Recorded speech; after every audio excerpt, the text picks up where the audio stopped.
আসসালামু আলাইকুম। এটা যেটা দেখাচ্ছি সেটা হচ্ছে আমার টমেটোর যে প্রজেক্টটা আছে সেই টমেটোর প্রজেক্টটা দেখাচ্ছি। এখানে আজকে এই টমেটো গাছগুলোর আমরা হলো নিচের যে অবাঞ্ছিত ডালপালাগুলো আছে সেগুলো এই যে কেটে দিয়েছি খুব সুন্দর করে। যে ডালপালাগুলো আছে দেখা যাচ্ছে, এই যে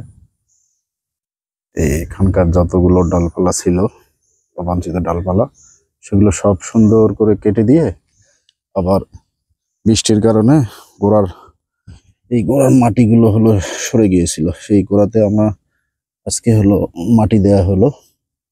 এই যে টমেটো গাছের ইতিমধ্যে ফুল আমি দেখাইছিলাম এর আগের একটা ভিডিওতে, এবং আজকে দেখাচ্ছি টমেটো গাছে প্রত্যেকটা টমেটো গাছে মোটামুটি টমেটো ধরেছে। এই যে টমেটো ধরছে, এই যে টমেটো ধরছে। এটা হচ্ছে বাড়ি ৮ জাতের টমেটো। অতিরিক্ত তাপমাত্রা এবং বৃষ্টি থেকে রক্ষা পাওয়ার জন্য আমি এই যে উপরে এটারও শেড দিয়ে দিয়েছি, প্লাস্টিকের শেড দিয়ে দিয়েছি। এটাতে 3টা বেড মিলে একটা শেড, আর এইটাতে দিছি হলো নেটের শেড। নেটের শেড আসলে যাচাই করার জন্য যে হলো কোনটা কেমন হয় না হয়, এটা জাস্ট একটু দেখার জন্য। তো মোটামুটি সবগুলো গাছেই ফুল আছে, এবং আজকে এই যে মাটিতে দেখতেছেন মালচিং এর উপর দিয়ে কিছুটা করে মাটি তুলে দেওয়া হয়েছে এবং সারও দিয়ে দিছি।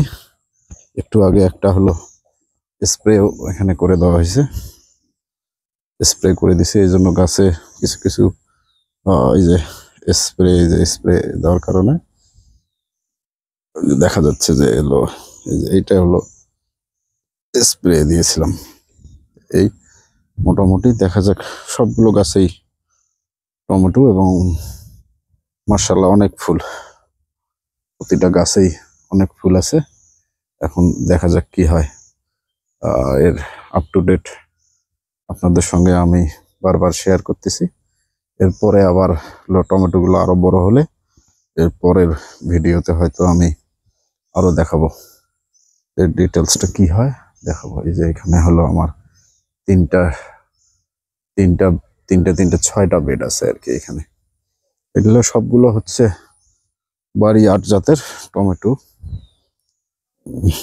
খারাপ না, মোটামুটি আলহামদুলিল্লাহ। আশা করি যে হয়তো ভালোই হবে। প্রতিটা গাছে যে পরিমাণ ফুল এবং ফল দেখা যাচ্ছে তাতে আমি আশাবাদী। দেখা যাক উপর আল্লাহ কি করায়। তো ঠিক আছে, ভালো থাকবেন সকলে। আসসালামু আলাইকুম।